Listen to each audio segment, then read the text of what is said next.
Well, let's go to the Northern Territory now, because the Territory Government has passed urgent legislation to return an alcohol ban to Aboriginal town camps in Alice Springs and other smaller communities. Let's go live to Matt Cunningham. He's in Darwin for us. Matt, how did the debate play out in Parliament last night? Well, it was fairly heated, Laura, and that should be no surprise given that an independent MLA and the opposition tried to introduce similar legislation last July and were basically laughed out of the House by members of the Northern Territory Government. They were a little bit more contrite last night as they introduced this urgent legislation to reinstate these alcohol bans in Aboriginal camps and smaller remote communities. Now, Natasha Fyles, the Chief Minister, she'd been criticised over her consultation in regard to this issue, over who she'd actually consulted with before her government made the decision last July to lift those alcohol bans. She addressed that issue in her speech when this legislation was introduced.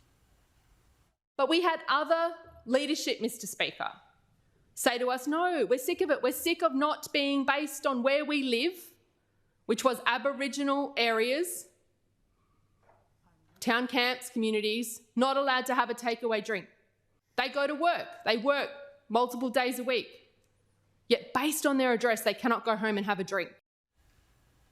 The Chief Minister and the Attorney-General, of course, Laura, had repeatedly said that this was race-based policy and that they wanted no part in it until the federal government intervened following the Prime Minister's visit to Alice Springs last month. Now, we also heard last night during this debate from Robin Lambley, the independent MLA. She's based in Alice Springs. For months, she'd been calling for the government to reverse this decision. She'd introduced her own legislation to the Parliament to try to get the decision overturned. That hadn't happened. She had some pretty harsh words for the government last night.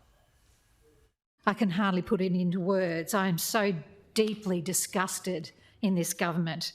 I'm so disappointed in how disrespectful you've been to people right across the Northern Territory, and I will never forgive you for the destruction to the lives you've caused to the women and children of the many hundred Aboriginal living areas and town camps that have been affected by your very, very bad policy.